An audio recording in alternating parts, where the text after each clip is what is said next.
Pakinggan po natin ang salita ng Diyos. Totoo ang pahayag na ito at dapat paniwalaan ng lahat. Si Kristo Jesus ay dumating sa sanlibutan upang iligtas ang mga makasalanan. At ako ang pinakamasama sa kanila. Ngunit akong pinakamasama ay kinahabagan upang ipakita ni Kristo Jesus sa pamamagitan ko ang kanyang lubos na pagtsatsaga at upang ito'y maging halimbawa sa mga sasampalataya at bibigyan ng buhay na walang hanggan. Purihin natin at luwalhatiin magpakailanman ang nag-iisang Diyos ng ating kaligtasan. Tayo po ay dumako sa diwa ng panalangin. Purihin natin ang Panginoon. Ang manaming Diyos na dakila at magpangyarihan sa lahat. Salamat po Diyos sa kalakasan at pagnanasa na idinakong po ang bawat isa po sa amin na narito. Alam po namin na hindi po masasayang anumang oras nilalagi namin sa lugar na ito sapagkat ikaw ang Diyos na magbibigay ng kaayusan sa aming mga buhay, sa aming parte ng aming buhay. Ito man emosyonal, ito man ay pisikal, at sa aming pong mga kaisipan. Alam po namin, Panginoon, ang tunay na sa inyo ang pahingahan na aming pong matatagpuan. Kaya naman sa oras na ito, ikaw lamang po ang aming mapapurihan, maparangalan sa lahat ng aming gawain sa lugar na ito sapagkat kayo po ang Diyos na noong pamanguna ay dapat papurihan ng lahat ng nilalang. Sa iyo nga po ang papurit pasalamat sa gabi pong ito sa pangalan po ni Kristo Jesus, pamdalangin. Amen.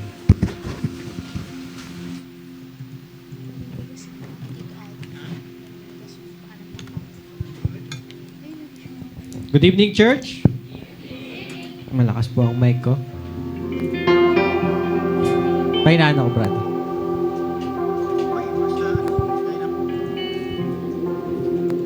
Ating pong papurihan ng Panginoon sa gabing ito. Tunay nga na ang Diyos ay mabuti, ang Diyos ay tapat, at dapat siyang pasalamatan maging ang araw na ito na ginawa niya para sa atin. Na ginawa niya ay magagamit na ay dahilan upang siya'y mapasalamatan sa haba ng oras na mga lumipas, mga kapatid, mula umaga sa ating pagkagising hanggang sa pagdako natin sa lugar na ito, ay naging mabuti ang Panginoon. Amen po ba? Amen. At maging sa mga oras pong ito, ang Diyos natin ay mabuti. That truly this is the day that the Lord has made. Let us rejoice and be glad.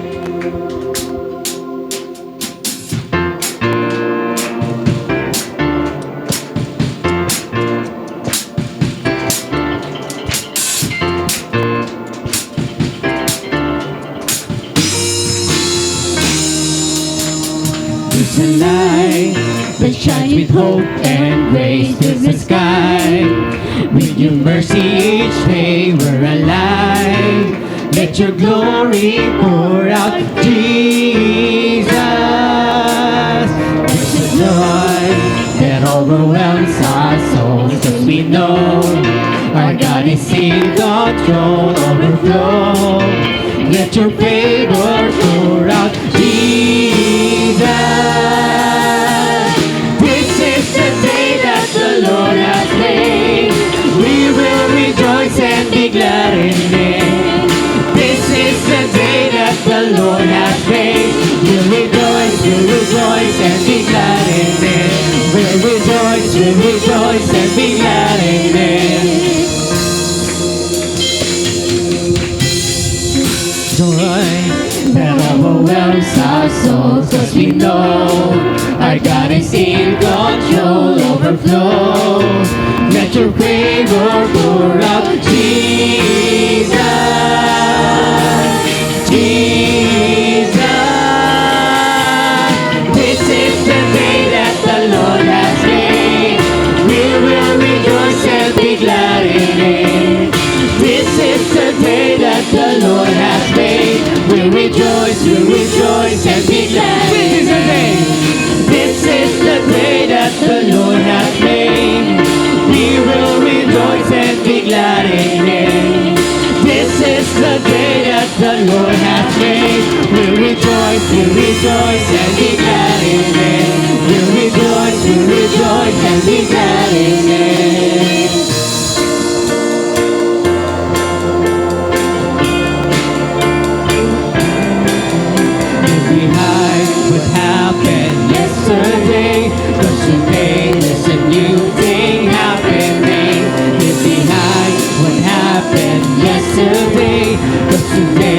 there's a new thing happening. Leave behind what happened yesterday. Cause today there's a new thing happening. Leave behind. Yesterday, cause today there's a new thing happening. Leave behind what happened yesterday. Cause today there's a new thing happening. Leave behind what happened yesterday. Cause today there's a new thing happening. Cause this is the day that the Lord has made. We will rejoice and be glad in it. This is the day that the Lord has made. We'll rejoice and be glad in it. This is the day that the Lord has made. Rejoice and be glad in it. This is the day that the Lord has made. We'll rejoice and be glad in it. We'll rejoice and be glad in it. We'll rejoice and be glad in it.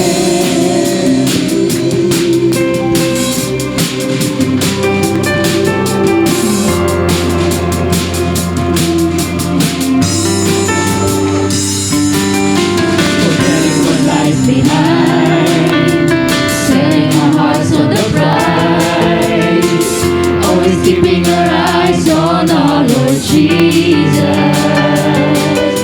We're running the race to win, all the way to the end.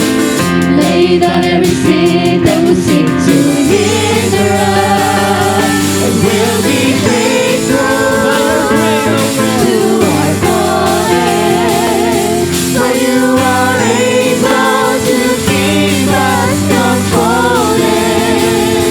For in your promise we will trust. You'll be faithful to finish the work you began in us.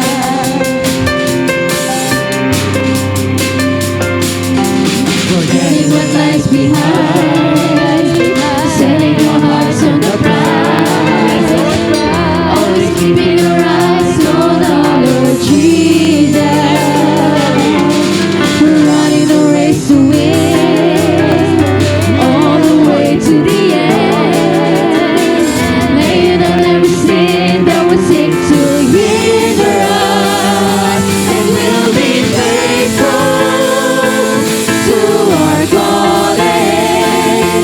For you are able to keep us from falling. For in your promise we will trust. You'll be faithful to finish the work you began in us. And we'll be faithful to our calling. For you are able to keep us from falling. For in your promise we will trust. You'll be faithful to finish the work you began in us. We'll be faithful to our calling. For you are able to keep us from falling.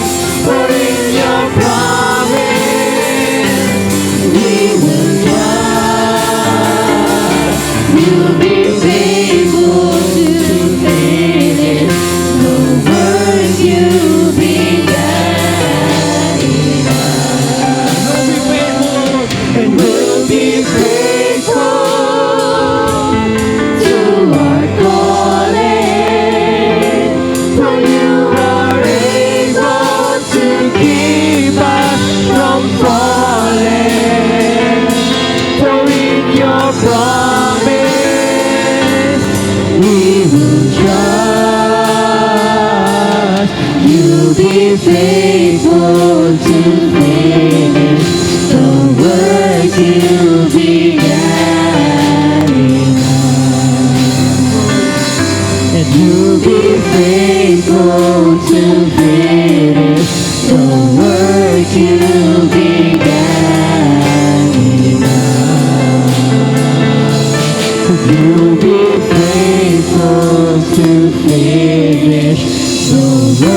what you began in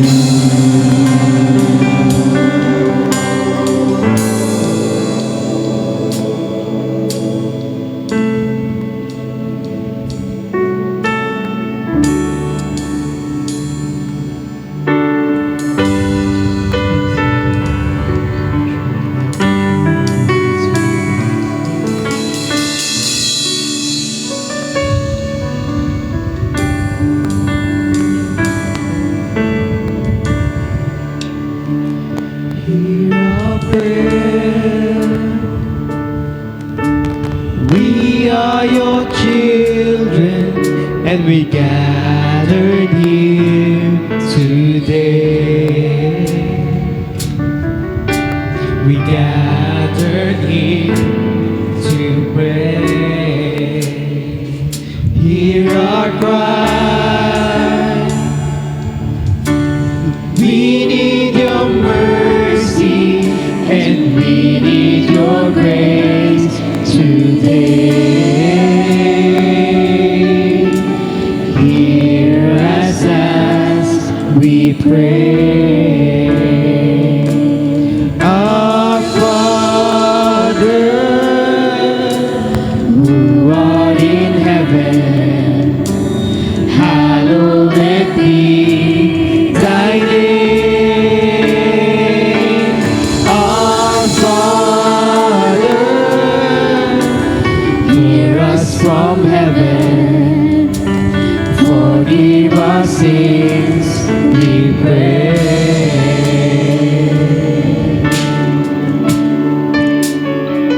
Hear our song as it rises to heaven.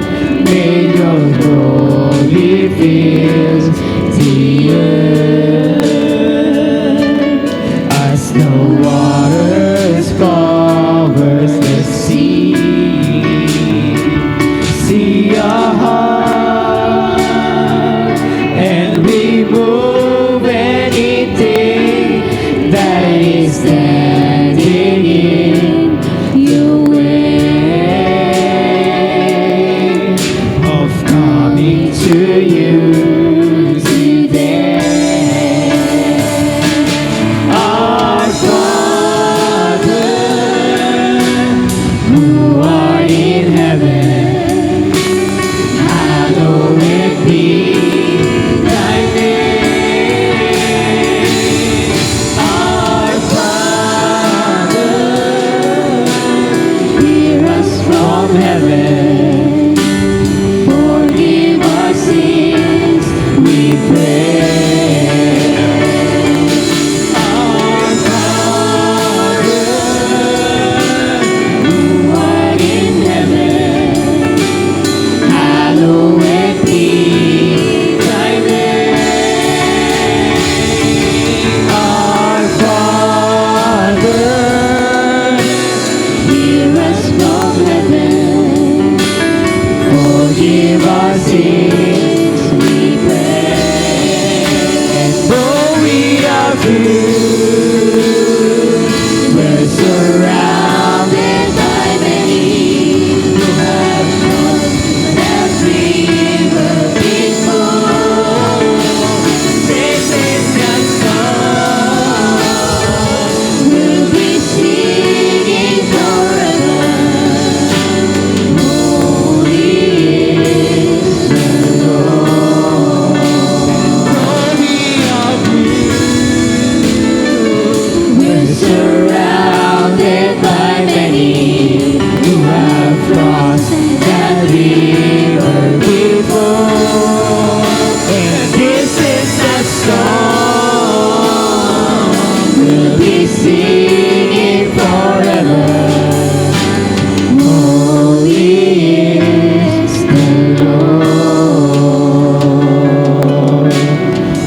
nagbabago noon, ngayon at magpakailanman. Ikaw ay tapat at mananatiling tapat. Ikaw ay mabuti at mananatiling mabuti. Iniibig mo pa kami, Panginoon, at patuloy mo kaming iibigin. Salamat, O Diyos, sa iyong kaluwalhatian. Salamat, O Diyos, sa iyong kahabagan. Salamat, O Diyos, sa iyong kabutihan sa aming buhay. Walang hanggang pasasalamat. Walang hanggang papuri. Ang lahat ng nilalang ay aawit at magsasambit sa iyong kaluwalhatian sa kanilang buhay. Tunay kang mabuti at tunay kang tapat sa aming buhay. Muli pa ang holy is the Lord. Holy is the Lord. Yes, Lord, you are holy. Holy is the Lord. Holy is the Lord.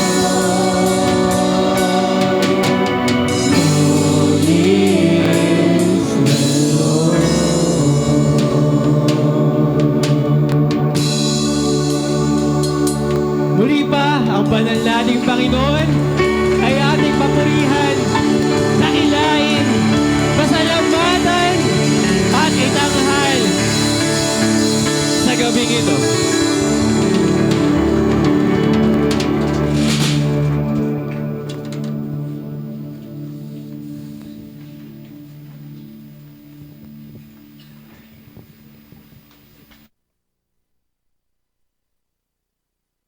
Muli po, magandang gabi mga kapatid.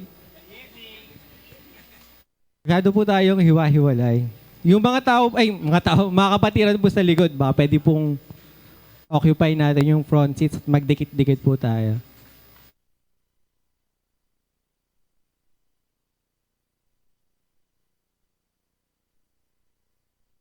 Nga na, though we are few, we are surrounded by many, and hindi naman tayo few.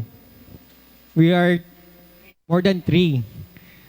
So we are many. And we know, we believe that the presence of God is here. Amen po ba? Amen po ba? Amen. Tunay nga na ang banal nating Diyos, ang dakila nating Diyos, ang mabuti nating Diyos, ang Diyos na umiibig sa atin ay naririto sa ating kalagitnaan. At sa gabi pong ito, para itanghal ang kabutihan ng Panginoon, ang kanyang pag-ibig sa ating buhay, o mga pagtuturo na ating naranasan o ating natutunan mula sa ating Panginoon. Bukas po ang ating pong testimony para po sa mga kapatid na nais itanghal ang Panginoon sa gabi pong ito.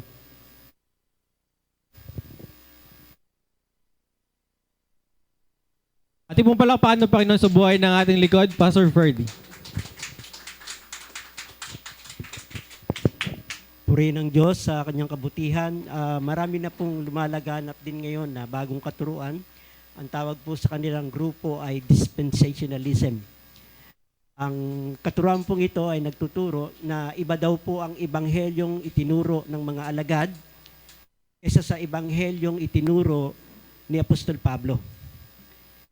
Ang itinuro daw pong ebanghelyo ng mga alagad ng Panginoon ay tinatawag na pagtuturo sa pagdating sa kaharian ng Diyos.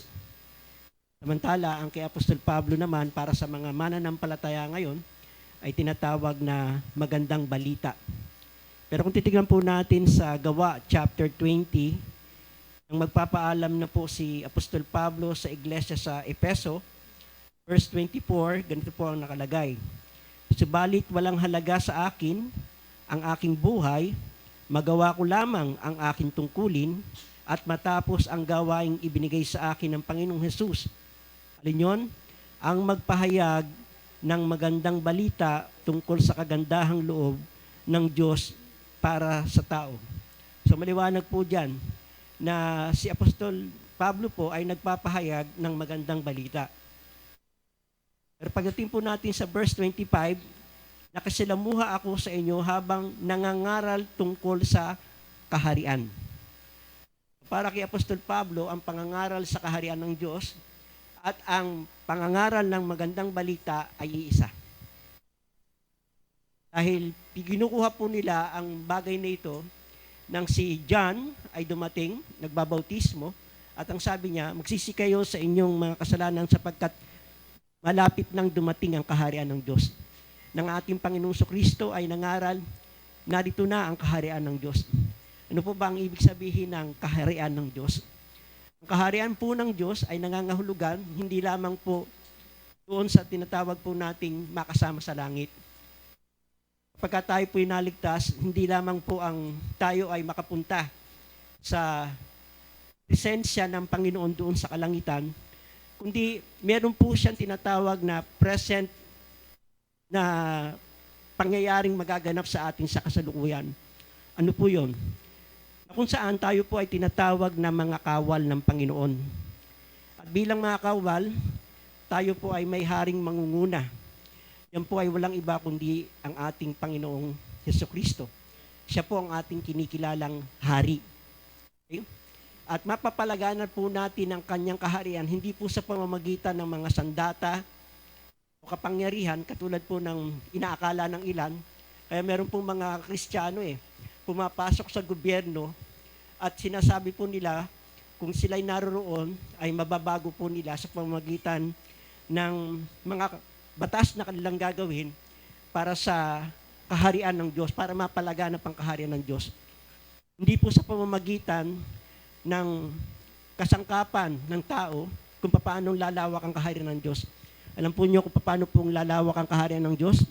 Sa pamamagitan po ng pangangaral ng Ebanghelyo. Okay? So yun po ang sandatang ibinigay sa atin ng Diyos. Kung gusto po nating lumawak ang kaharian ng Diyos, ipangaral po natin ang mabuting balita ng kaligtasan sa tao. Sapagkat ang ating pong sandata ay hindi katulad ng gagamitin ng sanlibutan ito. Okay? Hindi po ito ang ating kaharian. Kaya po nung hulihin ng Panginoon, sabi ni Pilato, ikaw ba'y hari? Ako nga ay hari. Pero hindi ang paghaharing dito sa sanlibutan ang paghaharian ko. Ang paghaharian ko ay ang mga taong sa kanila pong espiritual na kalagayan. So, yun po ang paghahari ng Diyos. At meron pong tinatawag na ethics ng kingdom. Yan po yung mababasa natin sa Mateo chapter 5, kung saan nangaral ang Panginoon sa bundok upang ang mga sumusunod sa hari ay sundin yung pong mga binanggit niya sa Matthew chapter 5, 6 hanggang 7. So, ang paghahari po ng Diyos ay dapat na maranasan natin dito pa lang sa buhay na ito. Okay? Hindi po yung iniisip natin na pagka tayo po yung mamatay o kaya umalik na ang Panginoon, itatag na niya ang kanyang kaharian. No. Dito pa lang, dapat pong maghari na ang Panginoon. When He was in heaven, ang sabi po ng Biblia, siya po ay umupo sa kanang kamay ng Diyos. Naghahari na po ang Panginoon. Okay? At ang sabi po niya, ang lahat ng kapangyarihan ay nasa akin na. Okay? Now, paano pong lalawak ang kaharian ng Diyos? Humayo kayo at gawin yung alagad ko ang lahat ng bansa. So ito po ang agubilin sa atin ng Panginoon. Ito po ang nais niyang ipagawa sa atin. Ngayon tayo po ay nakakilala, sumampalataya sa Panginoon. Tayo po ay kabilang na sa pinaghaharian ng Diyos. Hindi na po tayo labas sa kaharian. Tayo po ay nasa loob na ng kaharian. At bilang nasa kaharian na ng Diyos, lalahanin po natin yung pong pangitain ni Daniel, ay rather ni Nebuchadnezzar, na nakita po niya ang isang, sa kanyang panaginip, si Daniel nga ba o si Nebuchadnezzar? Si Daniel, na nakita po niya na malaking estatwa na mayroong ulong ginto, Daniel, at ang kanyang bisig at dibdib ay mayroong ilak, ang kanyang balakang at binti ay sa tanso, at ang kanyang binti at ang kanyang paa ay yari sa bakal. Okay? Nang ipiniliwanag po ito ipiniliwanag po ng anghel ng Panginoon kay Daniel ang kahulugan ng kanyang panaginip, ang ulong ginto ay kumakatawan kay Haring Nebuchadnezzar. At sa kanyang pagbaba masasakop po siya ng dalawang bansa na kumakatawan sa dalawang kamay ng larawan na kumakatawan naman po sa Medo-Persia. Tambalakang at binti nito ay kumakatawan naman po kay Alexander the Great. At ang binti at ang paa nito ay kumakatawan naman sa bansang Roma. So yan po ang 4 powers na nangyari sa kasaysayan. Naganap po ang hulang ito na ipinakita ng Panginoon kay Daniel. Meron na lamang po isang hindi pa nagaganap. Okay? Yung pong, ay rather na natupad na rin pala, I'm sorry. Nung meron pong isang bato mula sa langit ang tumama doon sa paa ng estatwa, natumba yung estatwa, ito ay nagkadurog-durog at naging abo. At yung bato na yon, ang sabi ng scripture, ay lumaki at naging bundok na sakop nito ang buong sanlibutan. Ito po ang kahulugan po ng bato na yon ay ang pagtatatag ng Diyos ng kanyang kaharian. At ito po ay walang iba kundi ang ating Panginoong Jesucristo. Mapapalawak po yan, yung kaharian ng Diyos na ating Panginoon. Ayon po sa propesiya, lahat po ng mga mananampalataya ay kailangang gampanan ang kanilang tungkulin hanggang sa pagbabalik ng Panginoon. Ano po ang dapat nating gawin? Sabi po ng Biblia, occupy till I come. Hindi darating ang kaharian ng Diyos hanggat hindi napapalaganap ang mabuting balita ng kaligtasan. So gamitin po natin ang panahon natin na ipamahagi ang mabuting kaligtasan kung nais na po nating bumalik ang Panginoon. Sino po ang nagnanais na bumalik ang Panginoon? So gamitin po natin ang ating buhay upang mapabalik na ang ating Panginoon sa pamamagitan ng pagpapalaganap ng mabuting balita ng kaligtasan. Pagpalain po tayo ng Diyos.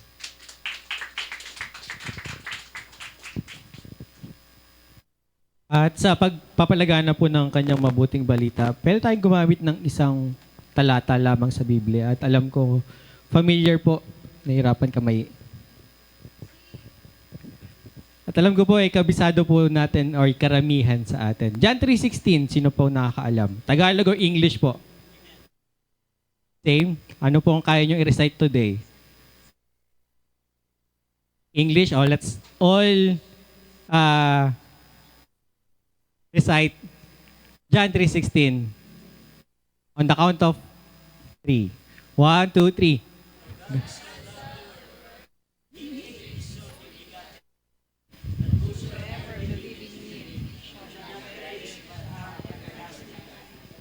Amen. Sa isang talata po na yun, meron po tayong 4 na makukuha. That's God's love, God's grace, God's offer, and God's promise, which is eternal life. Amen. Meron pa po na nais magpasalamat at magdeklara ng kabutihan ng Panginoon sa kanyang buhay? Brother Carl. Purihin po ang Panginoon sa kalakasan na maparito po muli na ipinagkaloob po niya. So parang every live na lang po ata o every online nandun ako sa camera. But purihin ang Panginoon na although yes, I was late and siguro asa ko ng forgiveness from God dyan because I think na miscalculate ko si time. That's a pagiging irresponsible sa ministry. But even though again, we consider ourselves sometimes I find myself unfaithful, He will always be faithful. And I thank God me being here ay pagpapala sa akin ng Panginoon. Dahil kanina po, actually mula Monday pa, po titignan Saturday, Brigada Iglesia, tapos afternoon rehearsal, tapos kinabukasan Sunday service, tapos youth discipleship. Monday, nasa Cavite po ako diretso, kakauwi ko lang po kaninang umaga para lang matulog ng 1 hour, tas diretso namang Rizal, tas diretso po dito. So, galing lang ng Panginoon because habang nakita ko yung dapat, supposedly, assigned ng ministry sa akin, sabi ko lang, okay, I thank God dahil magagamit muli ako. But at the same time, ang galing lang dahil, again, God is faithful. Kanina, nag-iisip na kagad ako ng exhortation ko para, bilang MC. Siguro share ko na lang rin dito. Because ang galing lang, parang kinausap ako ng Panginoon kanina na nakita ko po uli yung ating program na volunteer. Volunteer na naman po. I praise God doon and I'm really, really grateful doon. So inisip ko kagad yung exhortation ko kanina. Naisip ko like parang I thank God rin also with the word opportunity. Ayan. I thank God because what's happening in my life currently, there's a lot of opportunities being offered to the point na ako na po, nandun na po ako sa point na parang, okay, masyado na po akong maraming hawak ngayon. So, nag-take down na ako. But, ang dami lang, I thank God for that. But there's one desire na gusto kong makuha, which is yung opportunity to preach the word of God. Ngayon, I already know that's the will of God. Alam ko na ang gusto ng Panginoon yun kasi tinawag tayo para gawin yon. Pero bakit hindi ko magawa o bakit ang word ko pa doon, bakit wala pa akong opportunity gawin? So nung nga ba nagmumuni-muni ako kanina, I remember yung phrase na parang do not wait for opportunity, you create the opportunity. Sino po nakarinig na yan? Ayan. So, nung inaral ko siya, I do not wait for the opportunity, I create opportunity. Pero ang dami ng opportunities na na-receive ko back, left and right. So, yun pala, opportunities are not made. Opportunities are not created. Opportunities are already everywhere. So, you don't need to create it. Lahat na po na nangyari opportunity. Ngayon, it's the matter of question is, will we take it? Ano itsura niyan? May mga iba narinig ako, like even ako, ito yung thinking ko na, ano ba itsura ng opportunity para makapag-preach ng gospel? Kailangan ba nila magtanong, "Uy, Carl, paano ko maliligtas?" May ganun. Bigla-bigla ba magtatanong yun? Ay, okay, dito yung opportunity. Mag-preach na ako ng gospel. It may happen, but actually, rarely. But, yung naisip ko na parang, okay, opportunities are not created because it's already been created by God. Nasa paligid na natin siya. Ngayon, it's time for us to take it. So, the fact that we are meeting a lot of people, new faces, or maybe familiar faces sa bahay pa lang na hindi pa nakaka-attend at hindi pa nakakarinig ng Word of God, that's already an opportunity. So, we just have to take it. So, we do not wait, yes, because again, nandun yung opportunity, we just have to take it. So I thank God because parang ganun exhortation din. Parang napaisip lang ako because I'm still breaking through the fear. Ayan, isa rin po ako dyan sa may mga takot, magpahayag. And I think nandun din naman yun. But I think dapat ang mas malakas doon is yung faith. So I'm still continuing and praying na it's not about the opportunity to lumapit sa akin, but it's for me to take that opportunity. And purihin po ang Panginoon. Amen. And speaking of time po, sino po ang kaya mag-recite ng Ecclesiastes 3, 1-8? Salamat po, Brother Carl. Para po ngayon naman po, tayo po ay maghanda sa ating pong pagkakaloob sa Panginoon. Tunay nga na sinabi ng ating pong kapatid at naibahagi na hindi man tayo maging tapat, ang Diyos ay mananatiling tapat. Pero nawa sa ating pong pagkakaloob ay pagtapatan po natin ang pinagkatiwala sa ating mga pagpapala rin naman. Tayo po ay magkaloob para po sa ating Panginoon. What manner of love can this be? The Father gave His only Son, our giving a life to worship to Thee, and sacrifice with a willing heart, and rich in abundance in every good deed. We will be blessed indeed, overflowing with the fullness of joy. God is able to shower blessings on it, and all things at all times you have what you need in helping the poor and in need. Do as many will give thanks to Him. What God cannot give, if you trust in the Lord, He provide all you need. Everything for God. Overflowing with the fullness of joy, God is able to shower blessings on Him, and all things at all times you have what you need in helping the poor and in need. To His man who will give thanks to Him. Tayo po'y magsitayo at ating pong ituon ang ating mga kamay sa offering basket.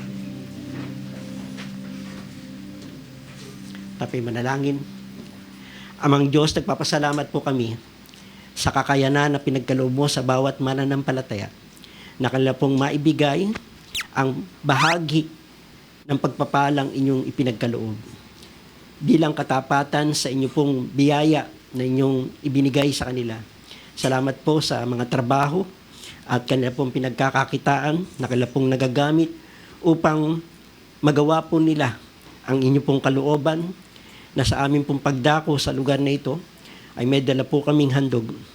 Ama, dalangin po namin na kayo po ang patuloy na magpala sa kanila. Dalangin po namin na kayo po ang siyang tumugon sa kanila pong mga pangangailangan darating sa mga darating na araw. Dalangin po namin na maging bahagi ang biyayang ito na pinagkaloob nila bilang bahagi ng kanila pong pagsamba. Salamat po sa inyo pong pagpapala na inyong pagkakaloob. Kinikilala po namin na kayo po ang great provider and supplier of all our needs. At hindi mo pagkukulangin ang bawat isa sa amin sa anuman pong bagay na amin pong kakailanganin. Hindi lamang po sa pananalapi, kundi sa bawat area ng aming pong mga buhay. Tapat kang tutugon, nagtatagpo sa pangalan po ni Jesus, naming Panginoon. Amen.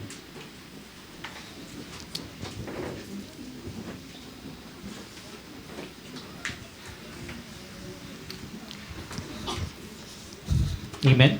Para po sa ating announcement, pinapaalala po na sa darating po na linggo ay ang ating pong communion. So let us prepare not just physically but our emotion and our spirits. And 8 a.m. po para po sa HCS since ang service po natin ay mag-start ng 10 by Sunday po. Since every last Sunday po tayo ay 10 a.m. Then wala pong uuwi dahil may men and women fellowship after the communion. The food will be pack lunch. Pack lunch. And then, para po, purihin po ang Panginoon sa gabi pong ito at may dinako pong mga nakakasama po natin sa gabing ito. Si Natalie Lozon po, 19 years old, taga Martinez. The pretty girl in the back, in blue, the SPCinian. And then, si Charito Garganta, and the prettier lady in the back. Ang aming pong magandang tita. Yan po, any further announcement po or meron pa po bang iba? Kung wala na, tayo po ay magsihanda sa ating pong paikinig ng kanyang salita na dadalhin sa atin ng ating lingkod, Pastor Roy Naibe.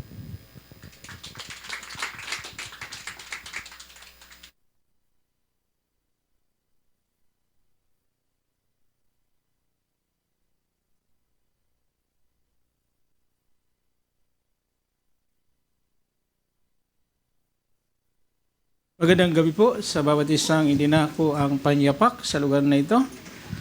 Panandalian po tayong magsitayo para po sa pagbasa ng salita po ng Panginoon sa aklat po ng Gawa.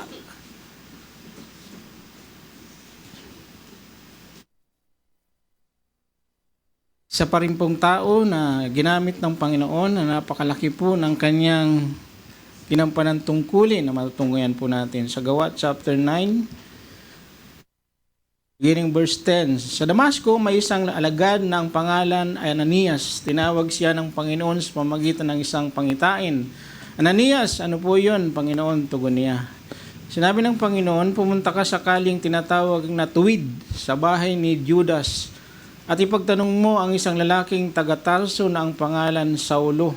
Siya ay nananalangin ngayon sa isang pangitain. Nakita kanyang pumasok sa kinaroroonan niya at ipinatong mo siya sa angkang kamay mo upang siya ay maling makakitang muli. Sumagot si Ananias, Panginoon, marami na po akong nabalitaan tungkol sa taong ito at sa mga kasamaang ginawa niya sa inyong mga hinirang sa Jerusalem. At naparito po siya sa Damasco, taglay ang kapangyarihan galing sa mga punong pari ng mga Hudyo upang dakpin ang lahat ng tumatawag sa inyong pangalan. Ngunit sinabi sa kanya ng Panginoon, pumunta ka roon sapagkat siya ay pinili ko upang ipakilala ang aking pangalan sa mga hintil, sa mga hari, sa mga anak ng Israel. Ipapakita ko sa kanya ang lahat ng dapat niyang tiisin alang-alang sa akin. Pumunta nga si Ananias sa naturang bahay, pumasok dito at pinatong niya ang kanyang mga kamay kay Saulo at sinabi niya, "Kapatid na Saulo, pinapunta ako rito ng Panginoong Hesus na nagpakita sa iyo sa daan nang ikaw ay papunta rito. Sinugon niya ako upang muli kang makakita, upang mapuspos ka ng Espiritu Santo." Noon din, may nalaglag na tila kaliskis mula sa mga mata ni Saulo at nakikita siyang muli. Tumayo siya at nagpabautismo. Kumain siya at nagbalik ang kanyang lakas. Tayo po ay manalangin. Manaming Diyos, salamat po sa pagbasa ng iyong salita. Patuloy po ang kayo po ang tunay na pagturo sa amin sa gabi pong ito. Sa buhay po ng taong ito na si Ananias na inyong ginamit, itinala mo ang kanyang pangalan sa iyong aklat upang ito po ay hindi lamang basahin, kundi matutunan po namin paano po siya ginawit. Nawa sa matapos po namin pag-aaral sa gabi pong ito, may apply po namin sa aming buhay, matularan po ang kanyang ginawa. Sa pangalan po ni Kristo Jesus, po ang dalangin. Amen. Tayo na po ay makaupo. Katulad po ng babaeng Samaritana, hindi po masyadong kilala ang kanilang pangalan. Pero sila po ay mga itinala ng mga sumulat ng Biblia sapagkat ito po ay may mahalagang itinuturo po sa atin. Ang Ananias na pangalan po sa Biblia, sa Book of Acts po, makikita po tayo ng 3 Ananias. Ang una po nga, ito pa nga po sa chapter 9 na tinatawag po Ananias.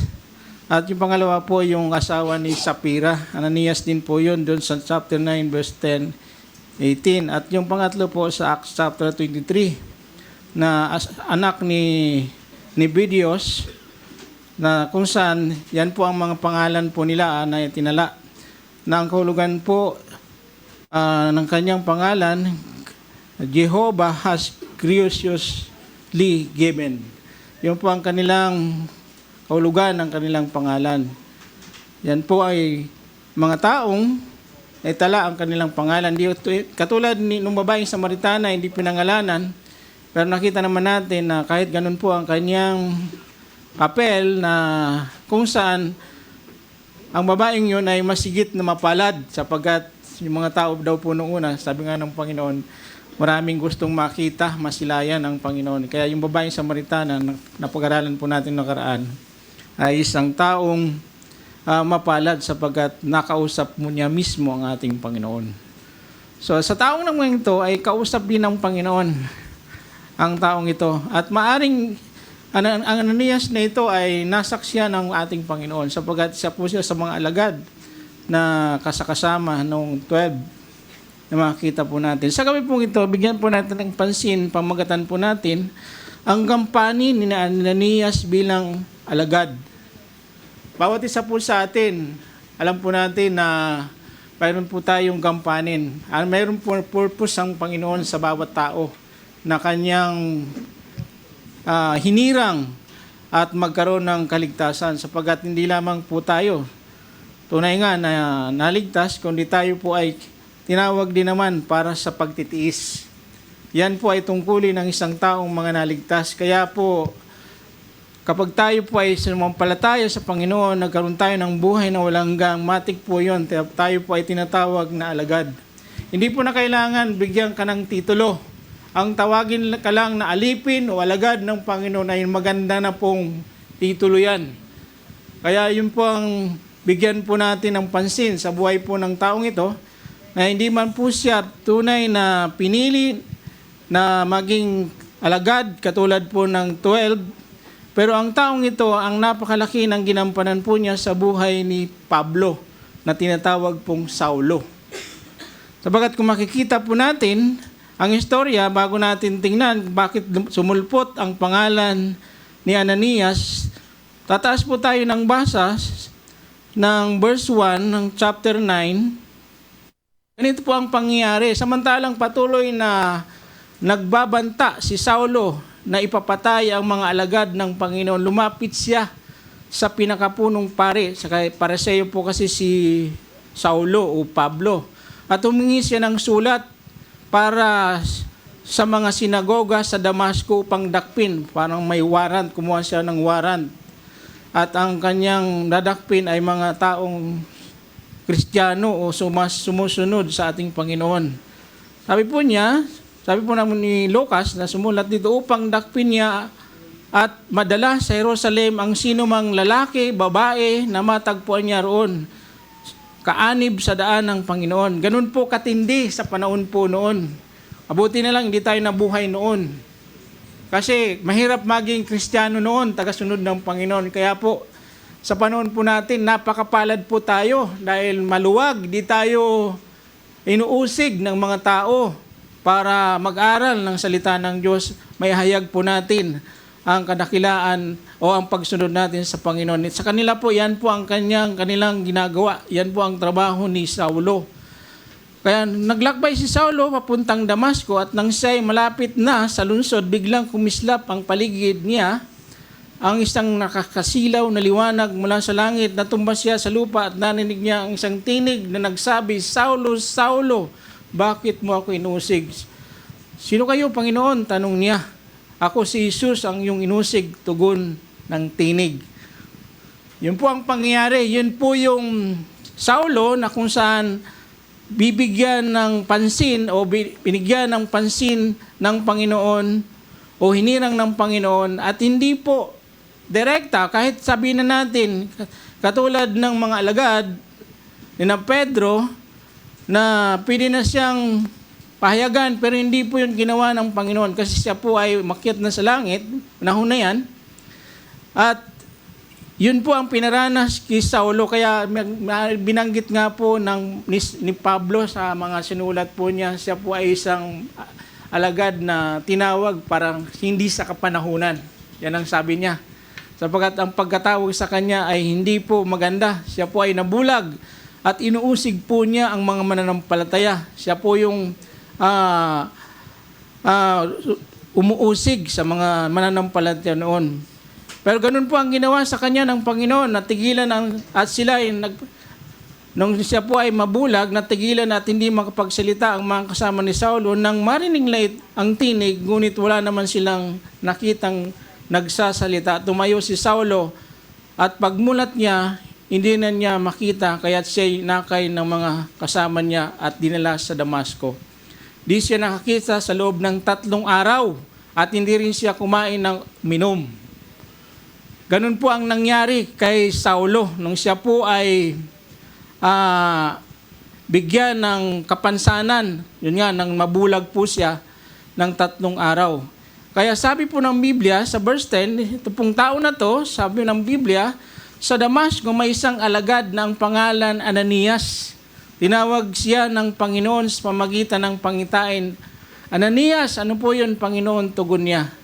Sinabi ng Panginoon, pumunta ka sa kalye na tinatawag na matuwid sa bahay ni Judas at ipagtanong mo ang isang lalaking taga-Tarso. Kaya ang gampaning ginampanan ni Ananias bilang alagad ay yung pong pinuntahan po niya si Saulo. Sapagkat ito po ay utos na nagmula sa Panginoon. Nangusap po sa pamamagitan ng pangitain ang ating Panginoon kay Ananias.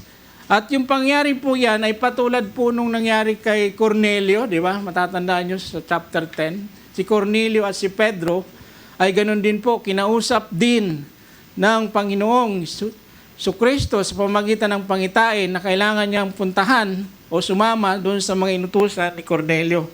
Ganun din po ang pagkasugo kay Ananias na kung saan kailangan niyang puntahan sapagkat ang taong ito ay hinirang niya. Pero alam po ni Ananias na ang taong ito ay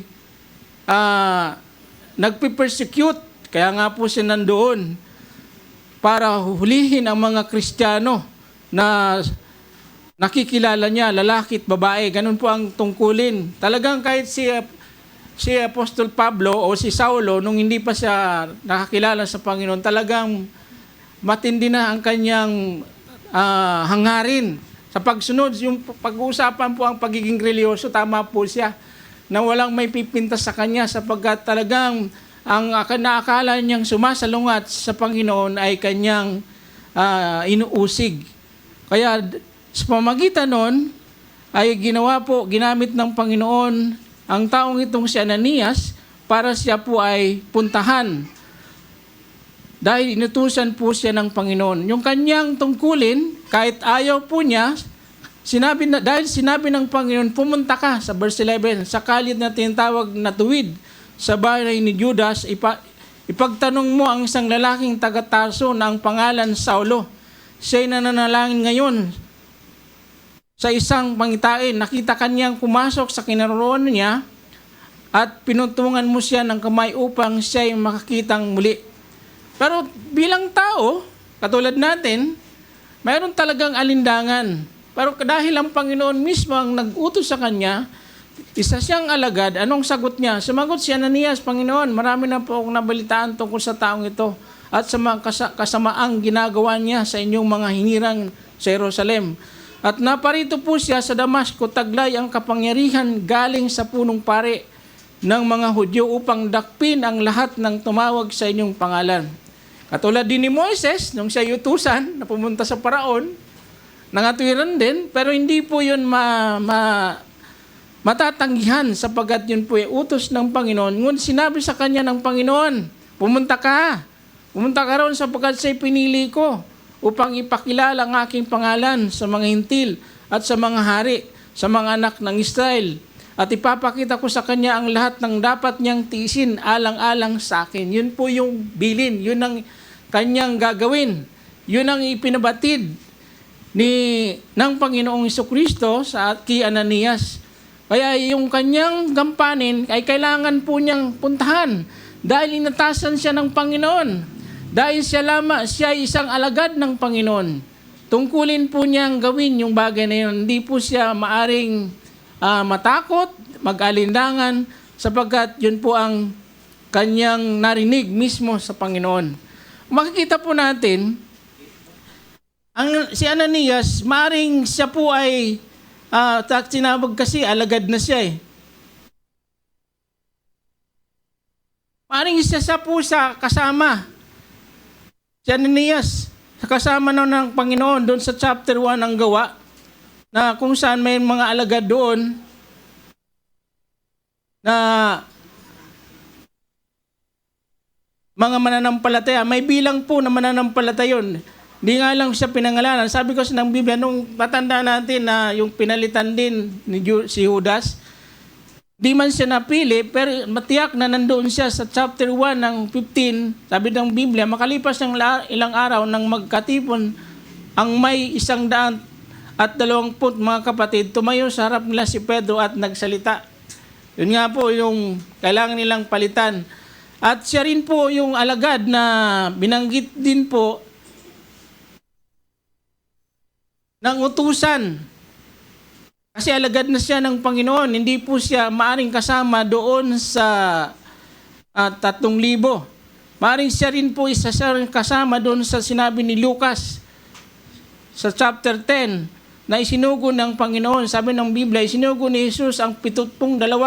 Pagkatapos nito, pumili pa ang Panginoon ng 72, sila isinugo niya ng dala-dalawa sa bawat bayan at pok na puntahan niya.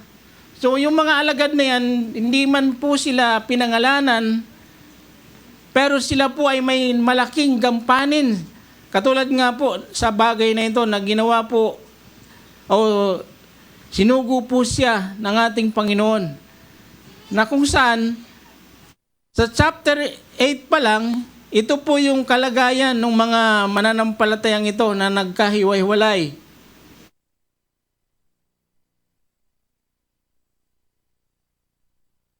Kaya nandun po, nangalat po kasi sila eh.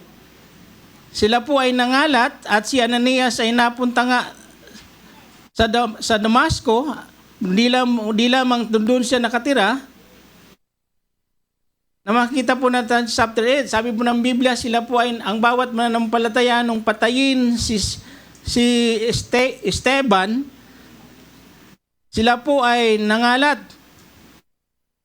at nagkikahiwa-hiwalay. Ang maganda po sa kanila, kahit sila po ay inusig nga ni Saulo, pero sila po ay nangaral pa rin.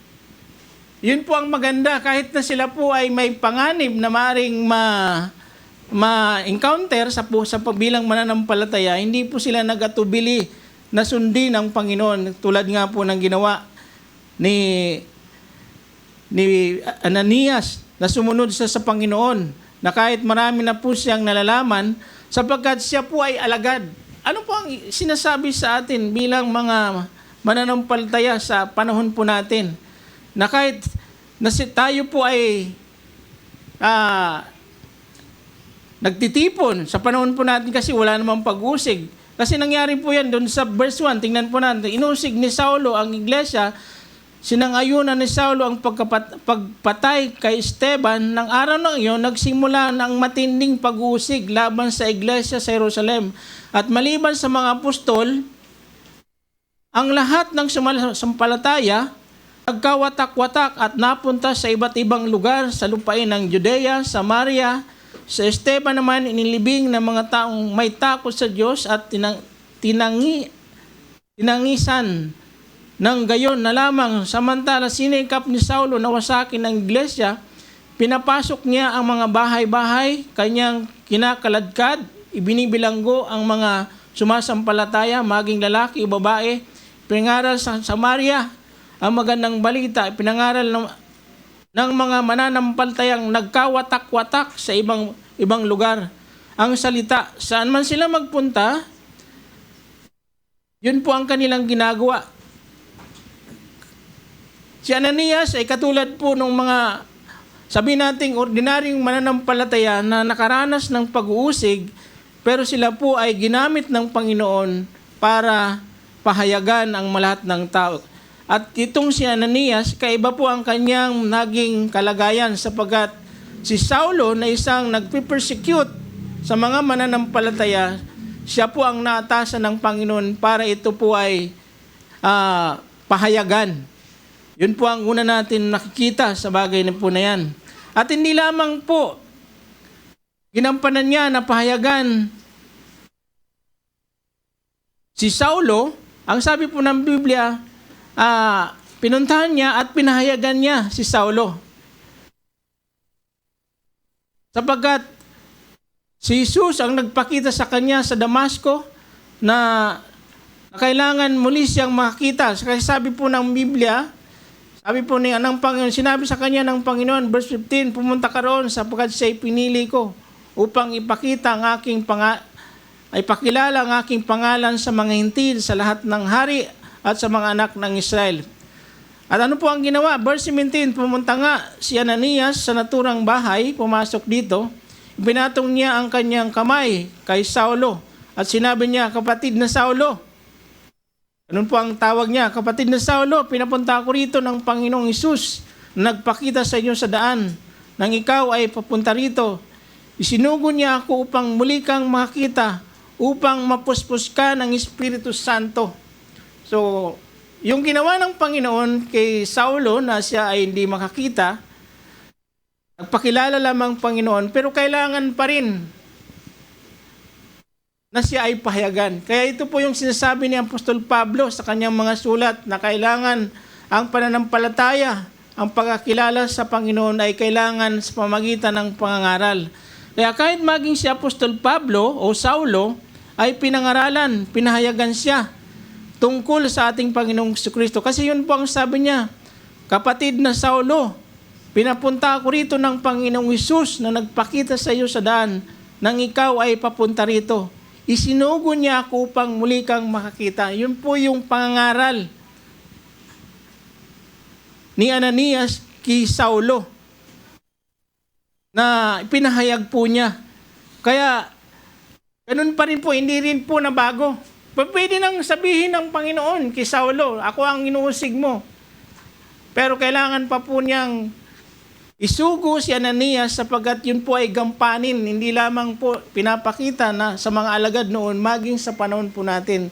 Kailangan po magpahayag po ang bawat isa po sa atin kung tayo po ay talagang alagad ng Panginoon. Alagad po ba tayo ng Panginoon? So, yan po ang gampanin din natin, katulad ni Ananias, na kung saan, yun po ang kanyang ginampanan. Kahit mayroon po siyang takot, pero dahil ito po ay kanyang tungkulin, at sinabi na sa kanya ng Panginoon na pinili ko o hinirang ko si Saulo Pero hindi sinabi niya na hinirang ko si Saulo bago manlikayin sa libutan, ha? Hinirang ko siya para maging alagad.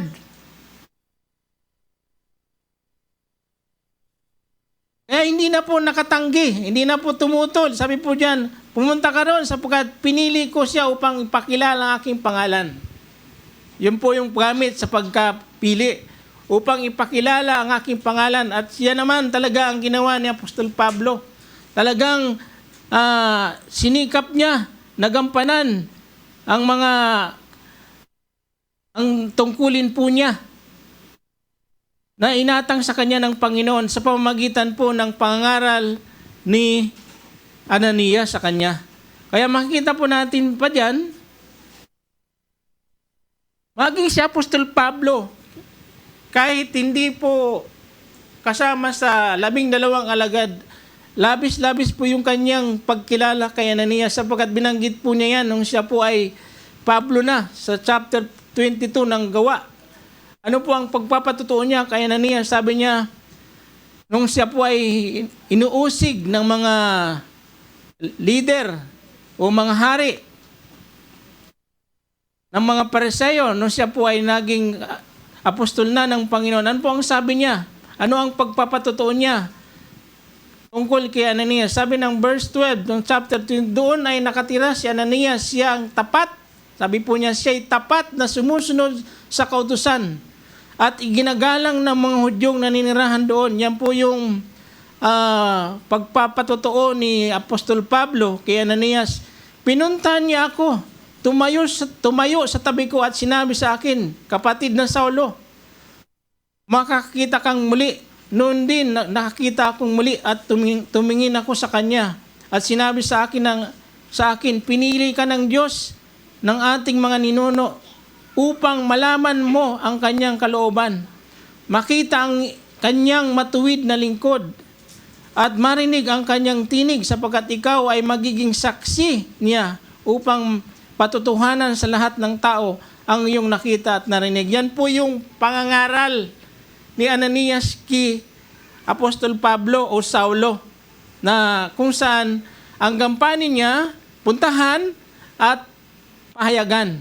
Yun po yung pinahayag na sinabi ni Apostol Pablo sa harap ng mga taong umuusig din sa kanya. Sabi niya, pinili ka ng Diyos para patutuhanan ng ating mga ninuno upang malaman mo ang kanyang kalooban. Makakita ka ang kanyang matuwid na lingkod at marinig ang kanyang tinig sapagkat ikaw ay magiging saksi. Naintindihan po, naunawaan ni Saulo o ni Pablo ang kanyang tungkulin. Yan po ay sa pamamagitan ng pangaral ni Ananias. Kaya kung tayo po ay susunod sa Panginoon, kung tayo po ay nakakilala, katulad ni Ananias, hindi man po tayo ilagay na mayroon tayong titulo. Yung po kasi ang problem sa ilang mga Kristiyano, kailangan mayroon siyang title para maging kagamit-gamit siya ng Panginoon. Yun po ang naging problema po namin nung mga nakaraan. Sapagkat mayroon nag-expect na ilagay sila sa ganong tungkulin. Kaya tingin ko yun pa ang isang pag-alboroto na nangyari. Kaya nawala na sila po ng paggalang. Pero dito makikita po natin na si Apostol Paul o Pablo, hindi po niya matindi po yung kanyang pagkilala kay Ananias nung siya po ay pahayagan sapagkat siya po ay lingkod ng Panginoon, alagad ng Panginoon at nagsabi sa kanya na ng ganitong bagay. Sabi niya, patutuhanan sa lahat ng iyong nakita, narinig at ngayon ano pa ang hinihintay mo? Sabi ni Ananias kay Saulo, ano pa ang hinihintay mo? Tumayo ka na, magpabautismo at tumawag ka sa kanyang pangalan upang mapatawad ka sa inyong mga kasalanan. Dito kasi sa Book of Acts, hindi po in-elaborate ni Lucas kung paano, pero si Apostol Pablo mismo ang nagsabi kung ano po ang pinahayag sa kanya ni Ananias. Doon sa chapter 22. Sabi niya, ano pa ang ginagawa mo? Magpabautismo ka na. Tumayo ka na, sabi niya. At magpabautismo at tumawag ka sa kanyang pangalan upang mapatawad ka sa inyong mga kasalanan. Kaya talagang Yung kasalanan ni Saulo doon, yun pong pag-usigin po niya ang Panginoon. Paano yung ang Panginoon inusig niya? Di ba sabi niya, sino po kayo Panginoon? Bakit mo ako inuusig? Bantalang inusig niya yung mga lalaki at babae na mananampalataya. Kaya yan po, kapag inusig mo ang mga mananampalataya at pinagbikaan mo, siniraan mo, hindi mo yung ginawa sa tao. Ginawa mo yun sa Panginoon. Kaya tandaan po natin, ang Panginoon po ang magbibigay sulit sila sa Panginoon. Kaya yun po ang sinabi ni Ananias kay Saulo. At pinatunayan po niya, kaya nga ginawa po niya yan. At kung babasahin niyo pa kung paano po niya pinatunayan niya na siya'y tinawag sa pamamagitan ni Ananias na lingkod ng Panginoon, yan po ang gawain ginampanan sa buhay po niya ni Ananias. Sapagkat dahil po doon, siya po ay naging tunay, dakilang apostol. Kaya naman, makikita po natin kung ano po ang naintindihan o napanghawakan ni Apostol Paul sa kanyang buhay. Hindi po pasusubalian yung kanyang paghihirap, yung kanyang mga pasakit. Kasi sabi ng Panginoon kay Ananias, papakita ko sa kanya kung paano siya magtitiis dahil sa akin. Di ba sabi ng Panginoon? Pumunta ka sa kanyang tinatawag na tuwid. Sabi niya,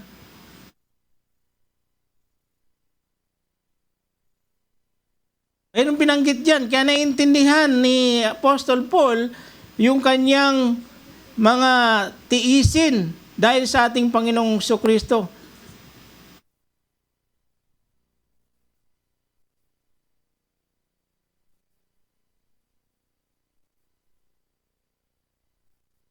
Sabi niya sa verse 15, sinabi sa kayo ng Panginoon, pumunta ka roon sapagkat siya'y pinili ko upang ipakilala ang aking pangalan sa mga hintil, sa mga hari, at sa mga anak ng Israel. Ipapakita ko sa kanya ang lahat ng dapat niyang tiisin alang-alang sa akin. Kaya nakatakda po ang buhay ni Saulo sa paglilingkod sa Panginoon. Pero yung pagtitiis po niya, hindi po yun kawalan. Kundi po yun ay hindi kalugihan sa kanya. Kaya binanggit po niya yan, yung kanyang mga pagpapagal, yung kanyang pagpapahirap, ay hindi po nawalan ng kabuluhan sapagkat tunay na sumunod po siya. Natutunan po niya ang tamang pagsunod. Sabi nga po, higit pa po siya yung kanyang pagkakilala sa Panginoon kina Pedro. Dahil po yun sa pagpapahayag ni Ananias sa kanya na ginamit ng Panginoon. Kaya wag natin maliitin na tayo po ay ordinaryo lamang. Sabihin natin, wala naman akong title sa iglesia. Ganito lang ang ginagawa ko. Kahit nga po yung paglilinis, ano nga akong nabasa, kung sabi kung ang bansa natin, lahat na lang mayaman, wala nang tubero, wala nang nagwawalis, di maganda ang pamayanan pag ganun ang isang bansa. Kasi puro na lahat manager. Wala nang... Kaya doon sa iglesia na puro leader ang doon, problema yun. Wala nang ordinaryo gagawa, hindi nila kayang gawin yung mga maliliit na bagay. Kaya yun po, ang nakita o makikita natin sa buhay po ni Ananias, na hindi po, porque ganyan ang kanyang gawain, hindi siya inirang bilang 12 alagad, pero siya po ay tinawag ng Panginoon. Binigyan siya ng gampanin na kung saan ito po ang ginamit sa buhay ni Apostol Pablo. Nagpahayag po siya. Ano pa po ang pangatlo na makikita po natin na ginawa? Ananias kay Saulo. Pinahayagan niya at pinatungan niya ng kamay si Saulo. Mahalaga po yun. Sapagkat yun po ang katunayan na sabi ko sa diyan, noon din, nung pinatungan siya ng kamay, sinugo niya ako upang ikaw ay makitang napuspos ka ng Espiritu Santo. Noon din, nalaglag na tila kaliskis mula sa mga mata ni Saulo, nakita siyang muli. Tumayo siya at nagpabautismo. Kumain siya at nagbalik ang kanyang lakas. Pinatungan siya ng kamay upang siya po ay makakitang muli. At siya po ay mapuspos ng Espiritu Santo. Yun po ang katibayan. Kasi tandaan po natin, yung mga pinapatungan ng kamay, tulad po dun sa chapter 8, mayroon pong isang lalaki, bago po mag-chapter 9, yun po ang ginagawa sa mga taong kumilala sa Panginoon para sila po ay makareceive ng Espiritu Santo. Kung makikita po natin sa chapter 9, verse 9, na mayroon nga pong nangahas na gawin ito o humingi nito. Sabi niya, doon may isang lalaki ang pangalan Simon. Noong una, pinahanga niya ang mga Samaritano sa pamamagitan sa lamangka. Pinagmamalaki niya na siya isang dakilang tao at pinakikinggan naman siya ng lahat mula sa pinakamababa hanggang sa pinakamataas na lipunan. Ang lalaki ito ay may kapangyarihan ng Diyos na tinatawag na dakila. Sabi nila, mabang panahon din silang pinahanga niya sa pamamagitan ng kanyang salamangka. Kaya siya ay patuloy na pinakinggan nila. Ngunit nang sumampalataya sila nang ipapangaral ni Felipe ang magandang balita tungkol sa karya ng Diyos at tungkol kay Hesus Kristo, nagpabautismo ang lalaki at babae, pati na si Simon ay sumampalataya rin. Nang mabautismo ay patuloy siyang sumasama kay Felipe. Humanga si Simon nang makita niya ang mga himala ng mabalitaan ng mga apostol na sa Jerusalem na tinanggap ng mga Samaritano ang salita ng Diyos. Sinugo nila roon sina Pedro at Juan. Pagdating doon, ipinanalangin ng dalawang apostol ang mga Samaritano upang sila'y tumanggap din ng Espiritu Santo sapagkat hindi pa ito bumababa sa kanila. Sa kanila sila'y binautismuhan sa pangalan ng Panginoong Hesus. Pinatong ni Pedro at Juan ang kanilang kamay sa mga Samaritano at tumanggap na nga ito ng Espiritu Santo. Nakita ni Simon na ang Espiritu ay pinagkaloob sa pamamagitan ng pagpapatong ng kamay ng mga apostol kaya inalok niya ng salapi si Pedro at Juan. Bigyan niyo nga ako ng kapangyarihan ito upang ang sino mang patungan ko ng kamay tumanggap din ng Espiritu Santo, sabi niya. Sinagot siya ni Pedro, naway mapahama ka kasama ng iyong salapi sapagkat inakala mong mabibili ng salapi ang kaloob ng Diyos. Wala kang bahagi sa karapatang sa bagay na ito sapagkat hindi tama ang iyong puso sa paningin ng Diyos. Pagsisihan mo ang kasamaang mong ito at manalangin ka sa Panginoon, naway patawarin kanya sa inyong hangarin. Mampalataya na po yun, kaya lang akala niya nabibili. Ito niyang bigyan ng pera. Kasi yun nga po ang ginagawa niya. Dahil sa nakita kung paano kang inggit at bilanggo ka ng kasalanan, sumagot si Simon, idalangin ninyo ako sa Panginoon para hindi ko po sapitin ng alinman sa mga sinabi niyo. So yun po ang nangyari din kay Saulo. Kaya mahalaga po yun na patungan siya ng kamay upang tanggapin niya ang Espiritu Santo.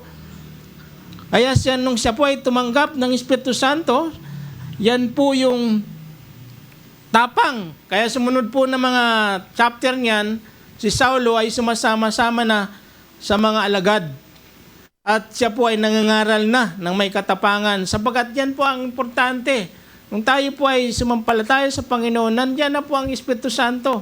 Tatak po natin yan. Ayan po ang tumutulong o nagbibigay ng kapangyarihan para tayo po ay makagawa ng mga bagay na espiritual. Kasi hindi naman po tayo pinabayaan ng Panginoon. Yan pangako po niya sa lahat ng mananampalataya, sa lalaki at babae. Bubuhos niya ang kanyang Espiritu Santo upang sila po ay makapangaral. Yan po talaga ang pangunahing tungkulin ng isang mananampalataya, ang magpatotoo sa ating Panginoong Jesucristo. Kaya ginawa po yan. At si Apostol Paul, nung siya po ay mapuspos ng Espiritu Santo, talagang nagpakita po siya ng pagtitiis. Nangyari po sa kanya yung sinabi ng Panginoon na kailangan po siyang magtiis na dahil sa pangalan ng Panginoon na ipapahayag niya. Kaya sinabi po niya sa sulat niya sa 2 Korinto, chapter 6, sabi niya, niwasan namin makagawa ng anumang makahadlang kanino man upang hindi mapulaan ang aming paglilingkod. Sa halip, sa lahat ng paraan, sinisikap namin ipakita ang aming katapatan bilang mga lingkod ng Diyos. Kami matyagang nagtiis sa lahat ng uri ng kahirapan, kapigatian, mga kagipitan, kami hinagupit, ibinilanggo at binugbog. Naranasan namin ng magtrabaho ng labis, magpuyat, magutom, mamuhay kami ng malinis, may kaalaman, pagtitiis, kabutihan, at nubay ng Espiritu Santo, tunay na pag-ibig at tapat na pananalita at ang kapangyarihan ng Diyos, ang pagiging matuwid, ang siya naming sandatang panglaban at panangga. Naranasan namin ang maparangalan at ipahiya ang lahat, ang laitin, papurihan. Kami itinuring na sinungalin, gayon totoo naman ang aming sinasabi. Yung sinabi kanina ni Pastor na ang kanyang sandata ay hindi talaga sandatang nuclear, kundi yung salita ng Panginoon at inidestroy niya sa pamagitan ng salita ng Panginoon at mabubuting pamumuhay ang mga gawa ng kaaway. Yun po yung kanyang tiisin. Di ba sabi sa kanya ng Panginoon kay Ananias, kailangan magtiis siya na ipahayag ang aking pangalan sa lahat ng tao.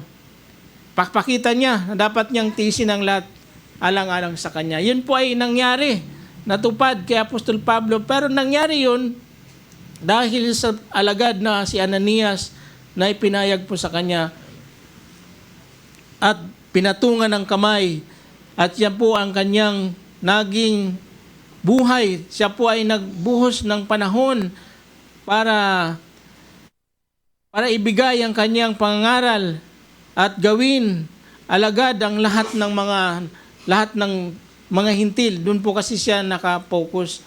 At isa pa pong babala, at yan po rin po ang dapat po natin makita, yung pagpapatong ng kamay, ginagamit din po yan at hinabilin po yan ni Apostol Paul ni Timothy, na kung saan hindi lamang siya binigyan ng Panginoon ng kapangyarihan ng Espiritu Santo. Kasi minsan, di ba, yung may sakit, pinapatungan din natin ng kamay, binibless din natin. Pero dito, si Timothy, na binanggit po niya sa 2 Timothy chapter 1 verse 8, yung mga tao naman, kasi binilihan ni Apostol Paul si Timothy na sa ayos niya. Yung iglesia sa Efeso. Kaya kung itatalaga niya, sabi niya doon sa verse 8, kaya nga huwag kang mahiyang magpatuto para sa ating Panginoon. Huwag mo rin akong ikakahiya na isang bilanggo alang-alang sa Kanya. Salib, makihati ka sa pagtitiis. Yan po ang bilin niya. Although siya po ang sinabihan ng Panginoon, ninirang po siya. Pero si Timothy, na isang batang lingkod o pastor, yan din po ang kailangan niyang gampanan o maranasan para sa magandang balita. Umaasa ka sa kapangyarihan ng Diyos na nagligtas at tumawag sa atin para sa isang banal na gawain. Ginawa niya ito hindi dahil sa anumang nagagawa natin, kundi ayon sa kanyang layunin. So yung lahat po ng alagad ng Panginoon na bagay sa panahon po natin, mayroon po siyang banal na layunin, kagandaang loob sa bawat isa po sa atin. At yan po ay kailangan natin makita, katulad ang habilin ni Paul kay Timothy na kailangan tiisin. Sa simula pa ito ang binigay niya sa atin sa pamagitan ni Jesucristo. Kaya yung tiisin ay hindi lang po niya sinarili, kundi yan po ay sinasabi po niya kay Timothy at ganun din sa mananampalataya sa Efeso at maging ganun din sa panahon po natin. Sapagkat yan po ang tungkulin ng bawat mananampalataya maging sa panahon natin. Sa buhay po ni Ananias, kung hindi po dahil sa kanya, wala sanang mga sinulat si Apostol Pablo sa Efeso, sa Thessalonian na binabasa natin, lalo na sa aklat ng Efeso, sa Galacia.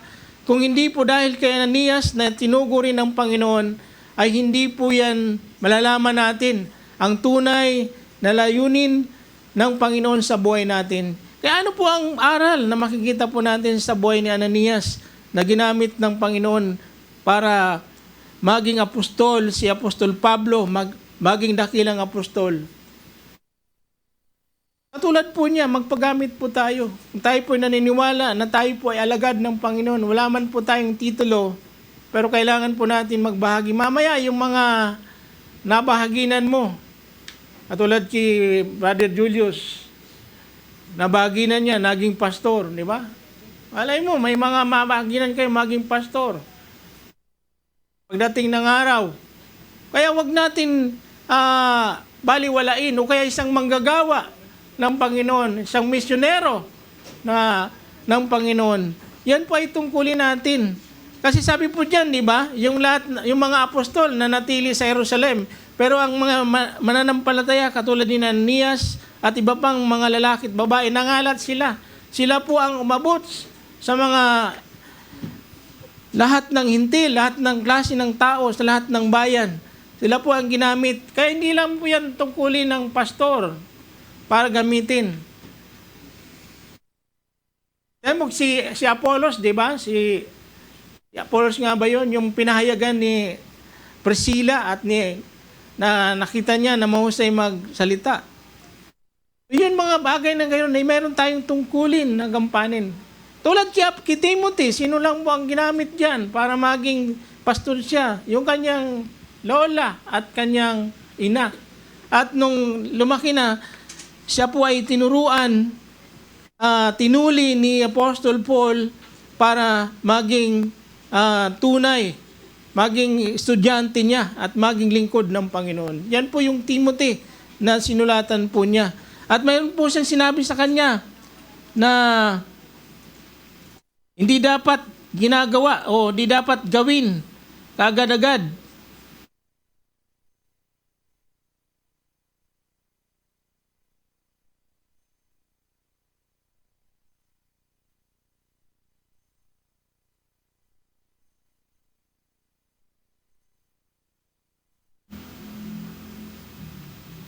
Meron siyang sinabi kay Apostol Paul, kay Timothy na huwag siya agad. Kapag mayroon siyang hihirangin na maging leader, ay huwag agad papatungan ng kamay. Sabi po niya yan kay Timothy.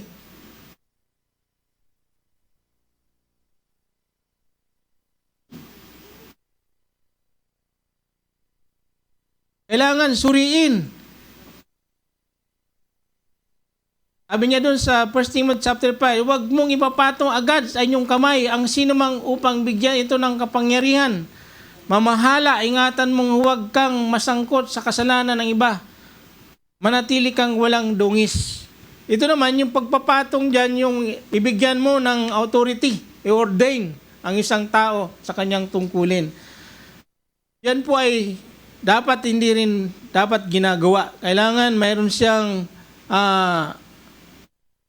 pag-iingat para hindi siya masangkot doon sa bagay na gagawin niya. Sabi niya kasi, ingatan mo huwag kang masangkot sa kasalanan ng iba, mananatili kang walang dungis. Kaya kung mayroon man nangyaring ganon, hindi naman tayo nasangkot. Bigyan natin ng authority. Huwag daw basta-basta ipapatungan. Pero yung bigyan ng kapangyarihan, kaya nga yung si Simon na humingi ng kapangyarihan para yung patungan daw niya ng kamay ay para magkaroon din ng kapangyarihan. Hindi po yan basta-basta ginagawa. Yung mga bagay po na yan. Yan po ay sa mga taong karapat-dapat. At kung tayo po ay hinirang ng Panginoon dapat po natin gawin sapagkat mayroon po tayong binigay na Espiritu Santo. Binuhos po yan sa lahat ng tao. Kaya ano po ang makikita natin? At si Saulo, nung siya po ay makakilala sa Panginoon, at si Saulo ilang araw nang kasama ng mga lagad sa Damasco, agad siyang nangaral sa mga sinagoga. Dati, pag pumunta siya sa sinagoga, inuhuli po niya yung mga Kristiyano. Pero ngayon, nangangaral na siya. Paano na po siya nangaral? Nung bago-bago pa si Saulo, siya ang Kristo. Yan po ang kanyang sinasabi. Nagtaka ang lahat ng nakarinig sa kanya. Di ba ito ang dating nusig doon sa Jerusalem na tumawag sa pangalan ni Jesus? Tanong nila, di ba napadot siya upang sila'y dakpin? Ngunit lalong naging makapangyarihan ang pangaral ni Saulo at walang maisagot ang mga Hudyong nanirahan doon sa Damasco ang kanyang pagpapatunay na si Jesus ang Kristo. Ganun lang naman po kasimple. Patunayan lang po natin sa mga tao na si Jesus ang Kristo. Siya po ang namatay, di ba? Siya ang namatay, tumubos sa ating mga kasalanan. Kaya hindi po tayo dapat matakot. Hindi po tayo dapat na mag-alindangan sa lahat ng tao na nakakausap natin. Kasi hindi naman po yan mga has na saktan tayo.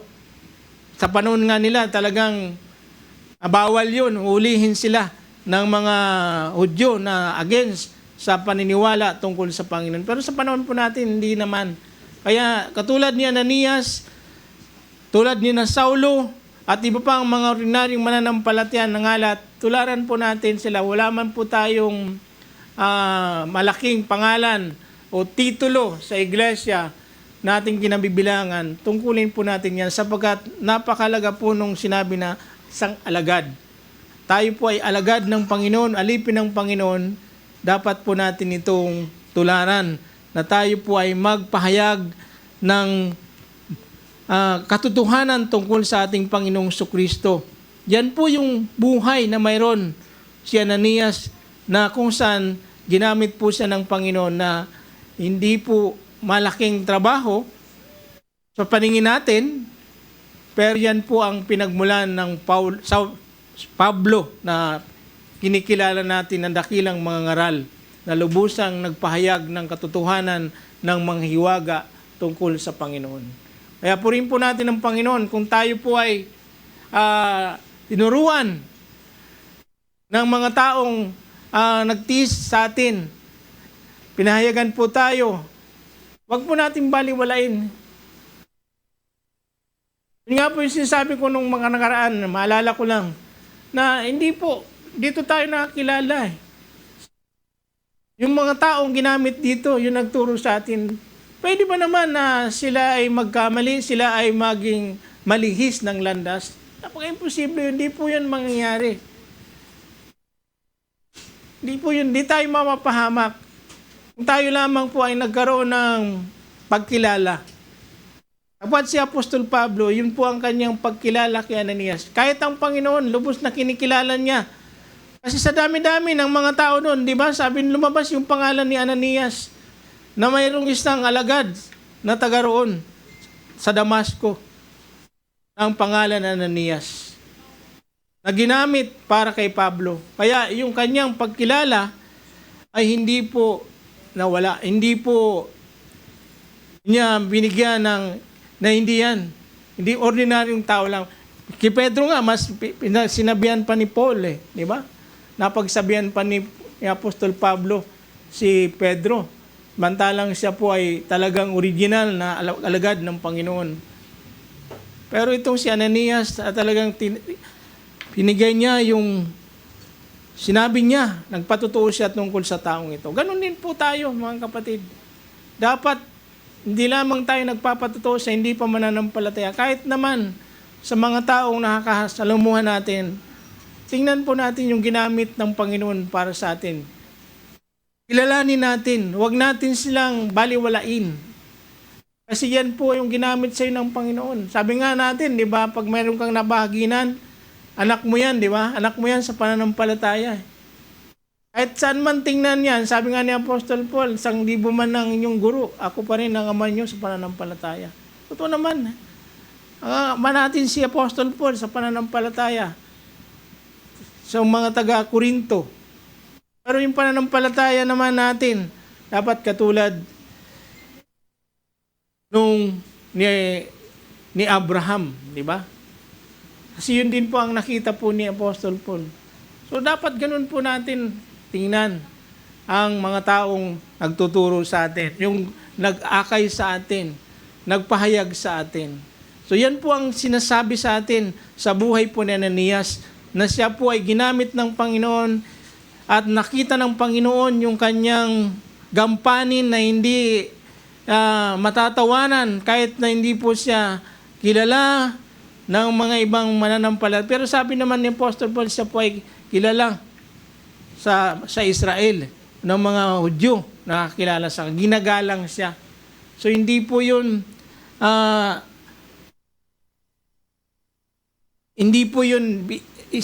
tinago ng Biblia. Kaya nalulungkot po ako talaga kapag nakita po natin na nawawalan ng tayo ng galang doon sa mga tao. Hindi ko sinabi na hindi magkakamali ang mga tao na yan. Lahat naman tayo nagkakasala. Pero hindi dapat dahil doon mawala po yung paggalang natin.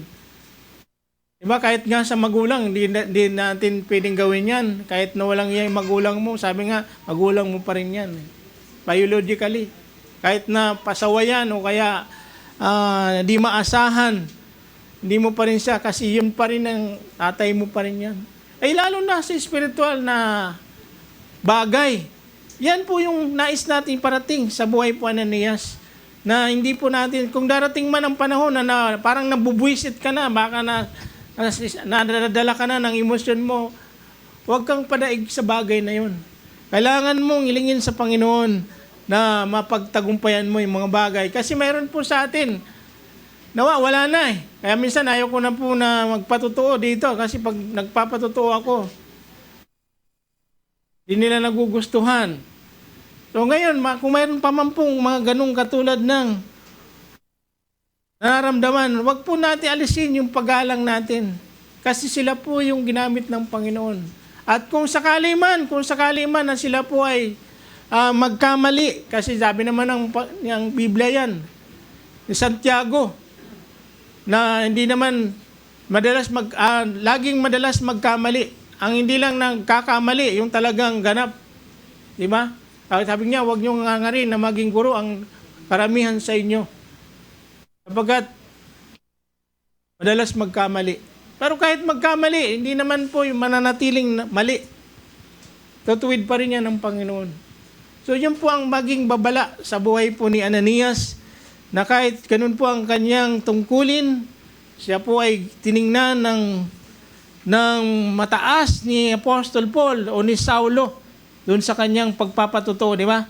Nabinasa natin na hindi po niya tiningnan kung ano yung kanyang ang narating, sapagkat kinilala po niya. Yun din po ang nais po nating iparating sa gabi pong ito. Sa buhay na Ananias, mayroon tayong gampanin. Gampanin tayo, gampanan natin. At yung mga tungkulin natin, yung pagkilala, yun, although hindi natin sinasabi sinama lang natin kasi ganun po ang tingin ni Apostol Paul kay Ananias. Tiningnan po niya yung kanyang kalagayan na ginamit sa kanya, nangaral sa kanya na si Ananias. Ganun din po ang dapat natin makita. Huwag po tayong mabubuisit kasi dinadaya lang po yung damdamin natin. Kanainis tayo, nawawalan na tayo ng galang, nawawalan na tayo ng respeto. Yan po ay hindi maganda. Sabi nga nung isang kapatid natin nagsabi, si David nga binubuisit na siya ni Saul, gusto pang patayin pero hindi po niya ito pinagbuhatan ng kamay. Diba? Sabi niya kasi, inirang siya ng Diyos. Sabi pa nga niya doon sa pumatay, kala matutuwa siya. Diba napag-aralan natin, buhay ni David, hindi ka man lang natakot na patayin yan. Kala mo matutuwa ako. Kaya ano sabi? Pinatay din siya. Yung tao na nagsabi na sinaksak daw niya si Saul kasi naghihirap na inutusan daw. Si David hindi po ganun. So yun po ang tunay na makadiyos. Hindi po natin dapat di tayo makinig sa galit, sa emosyon na naranasan po natin sapagkat hindi po yan ang tunay na alagad ng Panginoon. Kaya nga sabi ni Apostol Paul, di ba, binasa natin kanina, sa lahat ng panahon, pinakita niya kung paano. Kasi yun po kung paano po siya namuhay. Kung paano po niya naghirap. Hindi siya gumagawa para, sabi niya, niwasan niya makagawa ng anumang makahadlang sa kanino man upang hindi mapulaan ang aming paglilingkod. Salip, sa lahat ng paraan, sinisikap nang ipakita ang aming katapatan bilang mga lingkod ng Diyos. Kami matiyagang nagtiis sa lahat ng uri ng kahirapan, kapighatian, mga kagipitan. Kami hinagupit at binilanggo at binugbog. Sabi niya, naranasan namin magtrabaho ng labis, mapuyat, maggutom, mamuhay. Namuhay kami ng malinis na may kaalaman at pagtitiis, kabutihan, patnubay ng Espiritu Santo, tunay na pag-ibig, tapat na pananalita at kapangyarihan ng Diyos, ang pagiging matuwid, ang siya naming sandata, panlaban at panangga, naranasan namin, maparangalan, ipahiya at laitin, papurihan kami, ituring na sinungalin, gayong totoo naman ang aming sinasabi. Yan, salamat sa Panginoon. Kasi naranasan na rin namin yan. Di man ako. Ang lingkod natin, naranasan niya yung ganyan, sabihan, Pastor, wala kaya yatang makausap sa inyo. Kaya nagkakaganyan ka na. Di man yung mga panglalait niya, naranasan din ni Apostol Pablo. Kaya kakagalak na lalong napapatunayan na tayo po ay na sa katotohanan. Kasi naranasan natin na laitin, pagsabihan na hindi tama. Kaya sa buhay ni Ananias at ni Saulo, ay yun po ang maaari nating tularan. Marami pa pong mga tao na hindi masyadong kilala. Sabi nga, yung mga nasa tabi-tabi lang, pero yun pala ang mga malulupit ang kanilang ginampanan sa buhay bilang isang mananampalataya. Yan din po, dapat tayo. Kaya pag nasa gilikod ka lang, wala ka na sa harap ng kamera, pero ikaw ay tunay na